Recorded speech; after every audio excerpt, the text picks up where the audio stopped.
안녕하세요. 화학 강사의 양서연입니다. 자, 월문타 시간이 다시 돌아오게 되었는데요. 이번에 선정된 질문은 뭐냐 하면 센스 오브 기출 워크북에 대한 질문이 선정이 되었어요. 그럼 어떻게 구체적인 질문이 나왔었냐면 일단 워크북은 따로 답지가 없나요? 라고 물어본 친구들도 많았고 아니면 선생님 워크북 학습은 본교재 진도와 같이 나가면 될까요? 이런 것처럼 이 워크북을 어떻게 활용해야 되는지에 대한 질문들이 있었거든요. 그래서 얘를 쌤이 아예 그냥 워크북에 대한 소개랑 연결을 지어서 어떻게 활용하면 좋은지에 대한 답변도 같이 드릴게요. 자, 그럼 일단 기출 워크북이 어떤 건지에 대한 이야기부터 한번 해볼게. 자, 워크북은 뭐냐 하면 이 기출 워크북은 쌤의 의도가 정말 잔뜩 담긴 교재라고 생각을 하시면 되는데요. 내가 계속해서 얘기하는 게 뭐야? 너네 귀에 딱지 앉을 정도로 얘기하는 게 기출은 정말 외울 정도로 봐야 된다. 지겨울 때까지 봐야 돼. 왜냐면 우리가 자료 하나하나 선제 하나 놓치면 안 되고 그거 하나하나를 잘 분석해야 하는 이유는 정말 좋은 문제니까. 그래야 우리가 새로운 문제를 만났을 때도 할 수 있는 그런 습관들이 만들어지고 기계적으로 우리가 풀어낼 수 있기 때문에. 그래서 그걸 계속 강조하는데 그럼 강조를 하면 그걸 너네가 잘할 수 있게 만들어줘야 되잖아. 그렇게 해서 만들어진 게 바로 이 워크북이에요. 그러니까 한마디로 표현하면 여기 나와 있는 것처럼 효과적인 N회독을 위한 주관식 기출교재라고 생각을 하시면 됩니다. 여기 주관식이라고 나와 있죠. 그거에 대한 이야기도 해줄게. 자, 그럼 여기에서 너네가 어쨌든 N회독을 해야 되는데 놓치는 게 없어야 하기 때문에 주관식으로 만드는 거라고 생각을 하시면 되는 거고요. 여기서 어쨌든 중요한 건 우리는 문제를 잘 풀어내기 위해서 공부를 하는 거잖아. 그치? 그래서 여기 나와 있는 것처럼 확실한 기출 분석과 효과적인 N회독을 도와주는 교재라고 생각을 하시면 됩니다.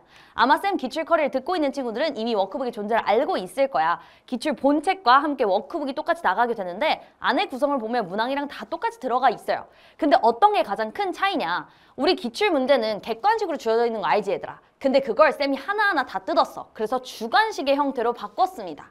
그게 바로 이 워크북의 가장 큰 특징이에요. 그 안에 있는 문항은 동일하게 다 들어가 있어, 전 문항이. 그래서 여기서 또 한 번 이야기를 하지만 쌤 기출 커리의 진짜 중요한 점이 뭐라고 했어? 문항 배치. 왜? 내가 너네한테 해주고 싶은 건 습관을 정말 잘 만들어주는 거. 그러려면 유형별로 반복이 진짜 중요하다. 근데 반복도 아무렇게나 하는 게 아니라 난이도가 차차차 올라가야 너네가 정확하게 사고가 확장이 된다라고 이야기를 했었죠. 그래서 여기도 마찬가지로 그 중요한 것들을 그대로 반영해야 되기 때문에 문항 다 들어가 있고 그 번호 배치도 똑같아요. 동일하게 들어가 있고요. 그래서 유형별 반복에 효과적인 문제 배치가 되어 있을 거다라는 거. 아마 쌤커리 듣고 있는 친구들이 이미 느끼고 있을 거고 충분히 너네가 풀어보면서 아 진짜 이렇게 유형별로 하니까 습관이 잡히는구나 라는 걸 느꼈을 거예요. 그래서 꼭 한번 느껴봤으면 좋겠고요. 자, 그럼 이 안에는 주관식이 어떤 형태로 들어가 있냐? 다양한 형태로 들어가 있어. OX 문제로 들어가 있는 것들도 있고요. 빈칸형으로 아예 너네가 직접 구해야 하는 형태가 들어가 있기도 하고 아니면 선택형으로 너네가 선택을 해서 답을 내야 하는 그런 경우도 있거든. 그런 식으로 다양한 유형이 들어있다고 생각을 하시면 되고요. 한번 보여줄게. 쌤이 이렇게 세 문제를 한번 가지고 왔는데 141번, 197번, 434번 이렇게 한번 가지고 와봤어. 다양한 유형들을 보여주기 위해서. 그럼 일단 141번을 보면 여기 지금 선택형이 되어 있는 거 있죠. 이렇게 부등호 형태로 들어가서 너네가 얘네를 확실하게 판단할 수 있게 하려고. 자, 그 다음에 이 문제를 보면 OX 문제가 들어가 있는 것도 보이네. 그리고 빈칸형이 들어가 있는 것도 보이죠. 이것들은 너네가 이게 선지에 어쨌든 숫자가 들어가 있으면 걔가 맞는지 아닌지 이런 것만 확인하고 넘어갈 거 아니야. 근데 너네가 이런 것들이 주어지지 않았을 때 직접 구하는 연습들을 해야 확실하게 구하는 방법들을 알게 되고 실수도 안 하게 되는 거거든. 그래서 이렇게 아예 구하는 것도 이렇게 넣어놨다라는 거. 자, 요것도 봐볼게. 자, 이건 중화반응에 관한 문제인데 양적 관계 중화반응 같은 경우에는 너네가 문제에서 풀다가 실수하는 경우보다는 아예 처음부터 막히거나 아니 너네가 푸는 중간에 막히거나 이런 경우들이 더 많게 되거든. 그럼 너네가 그런 것들을 해결하기 위해서는 내가 어디를 지금 잘 못하고 있는지 아니면 어떤 선지 표현들에서 막히는지 어떤 자료를 지금 해석을 못하고 있는지 이런 것들을 찾아내는 데 더 중요하단 말이야. 그래서 여기에서 내가 이렇게 세분화해서 나눠놨어요. 그럼 너네가 이걸 풀어내면서 아 내가 여기에서 이 포인트를 못 구해내는구나. 이런 표현들에 익숙하지 않구나라는 것들 알아낼 수 있게 이렇게 구성을 해놨다는 거 너네가 인식하시면 될 것 같고요. 자, 이렇게 되어 있다는 거 이렇게 미리 보면 될 것 같고 자, 그리고 답에 대한 것도 이야기를 해줄게. 자, 답은 어떻게 되어 있냐면 답 체크가 쉽도록 본책 해설을 엄청 꼼꼼하게 써놨어. 쌤이 워크북 자체를 아예 만들어 놓으면서 해설이랑 이 구성을 다시 했단 말이야. 그래서 너네가 아예 본책을 보면서 아 여기에 있는 해설을 이렇게 바로 볼 수 있구나 편하게 볼 수 있게 구성을 해놨기 때문에 아마 워크북에 대한 거 채점할 때 그냥 본책 해설 바로바로 채점을 할 수 있을 거예요. 혹시나 너네가 잘 모르겠다 하는 부분들이 있으면 Q&A 게시판으로 달려오면 돼. 근데 아직까지 그런 친구들이 없는 거 보면 잘 그냥 해설이 되어 있다는 거 너네가 확인하실 수 있습니다. 알겠죠? 자, 그리고 왜 주관식이냐 요거에 대한 이야기도 좀 해볼게. 아 쌤 근데 어차피 시험 객관식인데요? 수능 객관식으로 나오는데 왜 주관식으로 해요?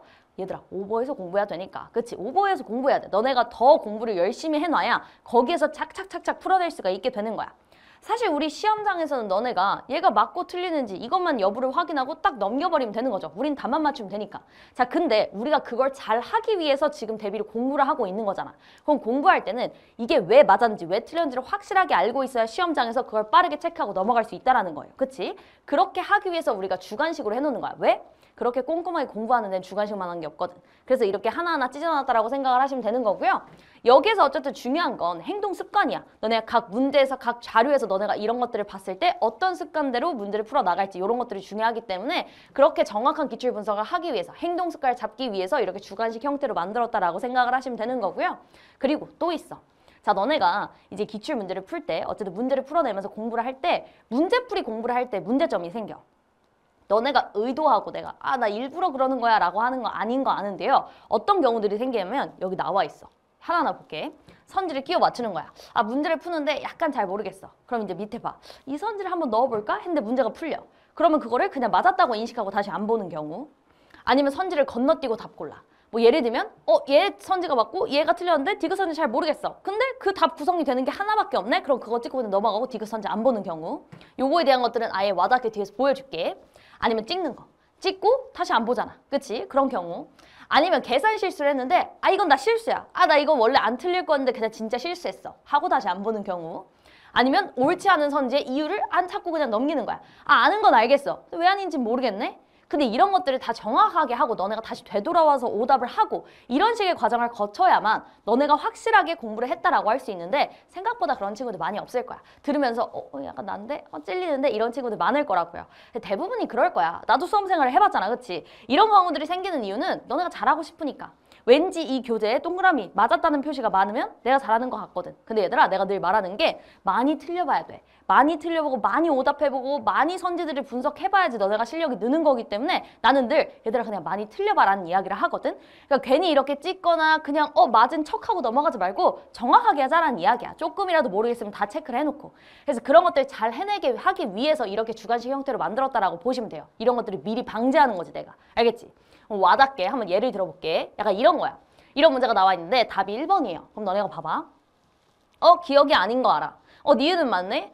디귿을 구하려고 봤는데 이거에 해당되는 게 1번 아니면 답이 될 수가 있는 게 없어. 그치? 니은 디귿이라는 선지가 없잖아. 그래서 너네가 1번을 고르고 넘어가는 거야. 실제 현장에서는 그렇게 해도 되지. 왜? 답만 맞으면 되니까. 그치? 너네가 여기에서 선지 구성을 보고 오케이 1번만 맞아 하고 넘겨도 당연히 되죠. 근데 공부할 땐 그러지 말자란 이야기야. 공부할 때는 얘가 왜 맞는지, 그럼 내가 얘를 구하기 위해서는 어떤 것들을 더 구해야 되는지 이런 것들을 해봐야 돼. 아니면 너네가 디귿 선지를 안 보고 넘어가니까. 알겠죠? 그런 식의 이야기들 때문에 이렇게 주관식으로 찢어놨다라고 생각을 하시면 되는 거고요. 자, 그래서 여기 나와 있는 것처럼 우리 놓치는 선지가 없도록 씌워 먹자란 이야기야. 그래서 이렇게 구성을 했다라고 생각을 하시면 되고, 쌤이랑 약속할 거는 제발 답 맞추기에 초점을 두지 말라는 거. 여기에 초점 두면 안 돼, 얘들아. 여기에 초점 두는 순간 너네가 놓치는 선지들이 생기기 때문에 답 맞추기에 초점을 두지 말고 내가 어떤 것을 보완해 나가야 할지. 주관식으로 보면 보완할 점이 더 잘 보이거든. 내가 어떤 것을 보완해야 할지 그리고 어떤 습관을 잡아야 할지에 초점을 두고 요거를 분석을 해나가시면 되는 겁니다. 요렇게 이용해야 되는 거야. 알겠지? 자, 그래서 언제 풀어야 되냐 이거는. 쌤 근데 이거는 오케이 알겠어요. 워크북이 어떤 건지는 알겠는데 그럼 언제 해야 더욱더 효과적인가요? 라고 묻는 친구들이 있었어. 그럼 여기에서 일단 대답은 뭐냐면 얘들아 사실 워크북은 언제 풀어도 좋아. 언제든 좋아요. 근데 언제만 빼고냐면 딱 한순간이 빼고거든. 너네가 기출을 딱 공부를 처음 할 거야. 처음 할 때 워크북을 하는 건 쌤은 좀 반대야. 일단 객관식으로 먼저 만나보고 더 분석을 해 나갈 때 그때 주관식을 이용하자. 그러니까 첫 번째일 때 빼고는 언제든지 사용해도 좋다라는 거. 근데 그래도 쌤 그래도 조금 더 추천하는 시간이 있다면요? 라고 한다면 여기 답이 나와 있죠. 기출 본책을 최소 2번 이상 본 후 그럼 이때쯤 되면 너네가 이제 유형이 파악이 됐다. 나 문풀 좀 되는데? 좀 외우겠는데? 요럴 때 주관식을 딱 보면 너네가 익숙해질 때쯤 새로운 느낌이 들 거야. 그럼 어떤 효과가 있는지에 대한 이야기도 해줄게. 워크북으로 받을 수 있는 효과는 반복으로 인해 기억나는 답에 의존하지 않게 될 거야. 방금 얘기한 것처럼 조금 새로워 보이는 친구들이 있을 거야. 왜? 너네가 빈칸으로 되어 있어서 직접 구해야 하니까. 그치? 자, 그리고 실수를 방지하게 될 거야. 왜? 빈칸이 너네가 직접 구해야 되거든. 그러면 평소에 객관식으로 숫자 형태로 나와 있을 때보다 너네가 조금 더 집중력을 발휘하게 된다고. 그런 것에 대한 연습이 되면 더 집중력 있게 문제를 풀게 되면서 실수를 하는 확률이 줄어들게 될 거예요. 그거에 대한 연습도 될 거고 그다음에 막힌 포인트나 모르는 선지를 찾기가 훨씬 더 좋겠죠. 왜? 주관식으로 나오면 모르는 건 진짜 모르게 되거든. 찍을 수가 없잖아. 그치? 그래서 이런 것들을 체크하라는 거고 그래서 모든 선지를 꼼꼼히 분석하고 학습하게 될 거야. 그럼 어떤 경험이 생기냐? 확실한 자료 분석의 경험이 생겨요. 근데 이 경험이 너네한테 되게 중요할 거거든? 그래야 너네가 아, 나 이런 자료들 잘 알아. 이런 것들이 나왔을 때 내가 어떤 행동을 해야 되는지를 알아 라고 습관이 정확하게 생길 거야. 그래서 이 경험이 되게 중요할 거고요. 확실한 약점 파악을 하고 유형별 반복으로 보완하면 돼. 쌤이 그렇게 유형별로 배치를 해놓은 이유는 너네가 못하는 부분들에 대해서 확실하게 보완을 하고 넘어가라고 배치를 해놓은 거야. 그럼 너네가 본책을 보고 아, 내가 어디를 못하는지 정확하게 알았지. 그럼 그 부분들에 대해서 워크북으로 다시 보완을 해나가면 되겠죠. 이런 식으로 이용을 하시면 되는 거고요. 요걸 그래서 왜 하냐? 가장 중요한 건 새로운 문제를 만났을 때도 이 습관들이 적용되게 하기 위해서인 거겠죠. 쌤이 만들고 싶어 하는 게 너네들의 문제풀이 습관이니까. 그치? 이런 것들 때문에 만든 거라고 생각을 하시면 되는 거고요. 자, 얘들아, 이거 주관식이잖아. 우리 내신으로 듣는 친구들도 있죠. 내신은 주관식도 나오잖아. 그럼 너네가 이걸로 대비가 되겠어, 안 되겠어? 완전 되겠죠. 그러니까 너네가 이런 후기들이 많았단 말이야. 쌤, 저 내신으로 듣는데 워크북으로 마무리하니까 제가 어디를 잘 모르고 있는지 어디를 잘 아는지가 확실히 구분이 돼서 마무리하기 되게 좋았어요 라고 하는 후기들이 있었거든요. 그러니까 내신으로 듣는 친구들도 이걸로 싹 마무리한다라고 생각하시면 되게 좋습니다. 그럼 너네가 주관식도 대비가 되니까. 수능으로 듣는 친구들이라면 당연히 워크북 하셔야 되는 거고요. 알겠지? 너네가 선지 하나 다 봐야 되니까. 요렇게까지 하면 될 것 같습니다. 그래서 요렇게까지 하면 쌤이 월문타로 준비한 내용은 마무리가 될 것 같은데 궁금한 점 해결되었어 얘들아? 너네가 언제 하는 게 좋은지, 답은 어떻게 되어 있을지, 워크북은 어떤 것이고 어떤 효과들이 있는지에 대한 이야기를 해줬는데요. 혹시 더 궁금한 게 있으면 Q&A 게시판으로 달려오시면 될 것 같습니다. 얘들아, 약속한 건 꼭 지켜야 돼. 우리 답에 초점 맞추지 않고 확실하게 약점 파악하고 보완하기 위해서 선지 하나하나 꼼꼼히 보기로 한 거. 알겠지? 그리고 제일 중요한 거, 기출은 꼭 N회독하는 거. 이런 것들을 꼭 지키면 될 것 같습니다. 알겠죠? 우리 여기까지 마무리하고요. 그럼 우리는 강의에서 만나도록 할게요. 얘들아, 강의에서 만나? 안녕!